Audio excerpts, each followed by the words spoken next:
Good morning, my dear students. I'm Meenu, your maths teacher. I hope you all are fine and doing your work properly. Today in this video lecture, we will start chapter number 16 from the R.S. Agarwal book.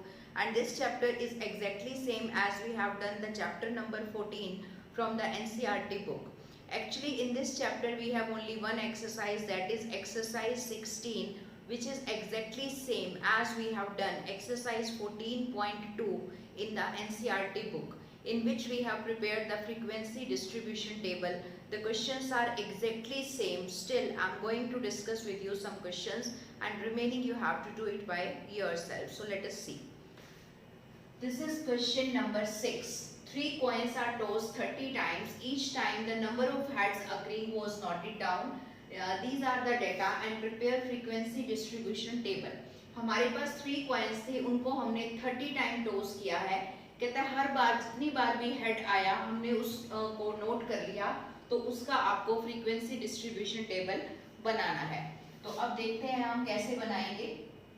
यहाँ पर हम लिखते हैं number of heads, that is number of heads. Number of heads आपके पास कितने हैं इसके अंदर, कि या तो हेड आएगा ही मतलब कि 0, एंड या तो फिर एक बार आएगा या 2 बार या तीनों बार, 0 1 2 3. और यहाँ पर हम लिखते हैं फ्रीक्वेंसी.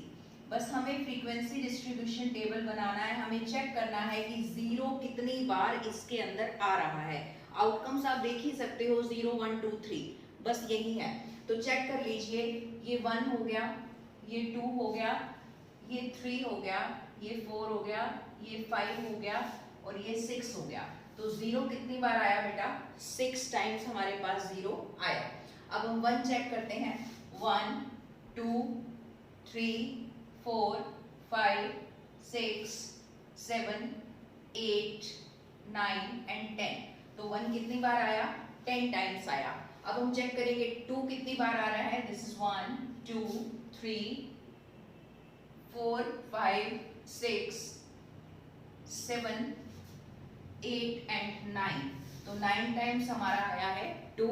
अब हम चेक करेंगे लास्ट 3, दैट इज 1 2 3 4 एंड 5. तो ये बन गई हमारी फ्रीक्वेंसी डिस्ट्रीब्यूशन टेबल. इसके अंदर आपको टैली मार्क्स नहीं लगाने हैं, अगर वो कहे तो आप वो भी लगा सकते हैं. This is question number 10. Construct a frequency table for the following ages of 30 students using intervals. यहाँ पर 30 स्टूडेंट्स की एजेस का डेटा आपको ये गिवन है और इस डेटा की आपको फ्रीक्वेंसी टेबल बनानी है. बट उसने ये कहा है कि इन ग्रुप्स का यूज करना है. ग्रुप्स है 6 to 9, 9 to 12, मीन्स 3 के गैप पर आपको ग्रुप्स लेने हैं. तो मैंने यहाँ ग्रुप ले लिए 6 to 9, 9 to 12, 12 to 15, 15 to 18, 18 to 21 and 21 to 24.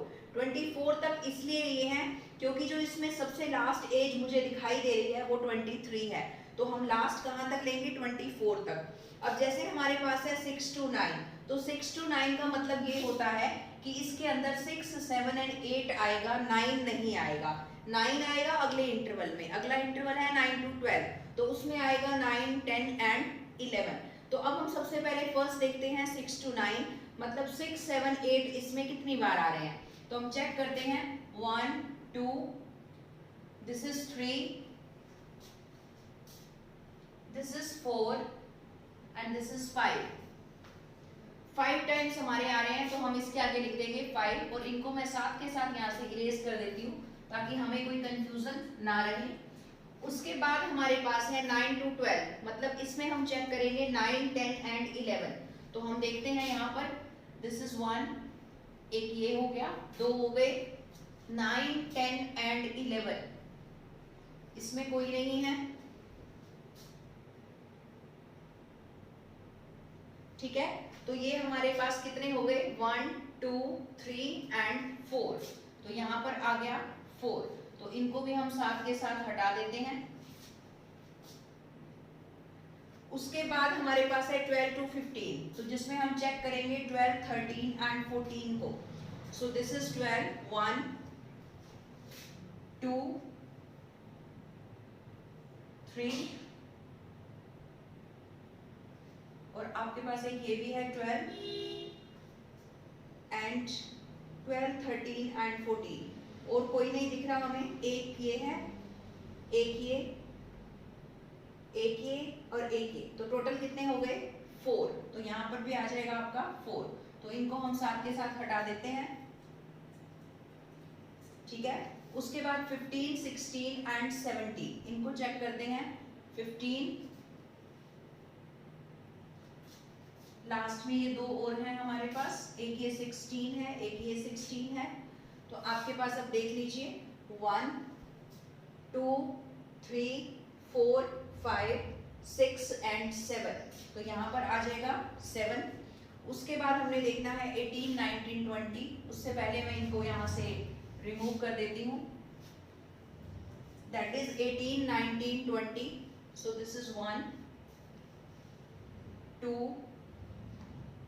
3, 18, 19 and 20, और तो कोई नहीं है। So this is 1, this is 2 and this is 3, तो यहाँ पर आ गया 3, तो इनको भी हम हटा देते हैं। उसके बाद है लास्ट 3, 21, 22 एंड 23, तो सारे यही हमारे पास बचे हैं 1 2 3 4 5 6 एंड 7। तो ये हमारी बन गई frequency distribution table. So I have discussed with you some questions of exercise 16. Remaining questions are exactly same. So do it yourself, and this is your homework. Do exercise 16 from question number 1 to 11 in your maths notebook from the book R.S. Agarwal. I am sending a PDF also in which you can see solution of each and every question if you need help anywhere. Fine. So do your work properly. Take care and bye bye.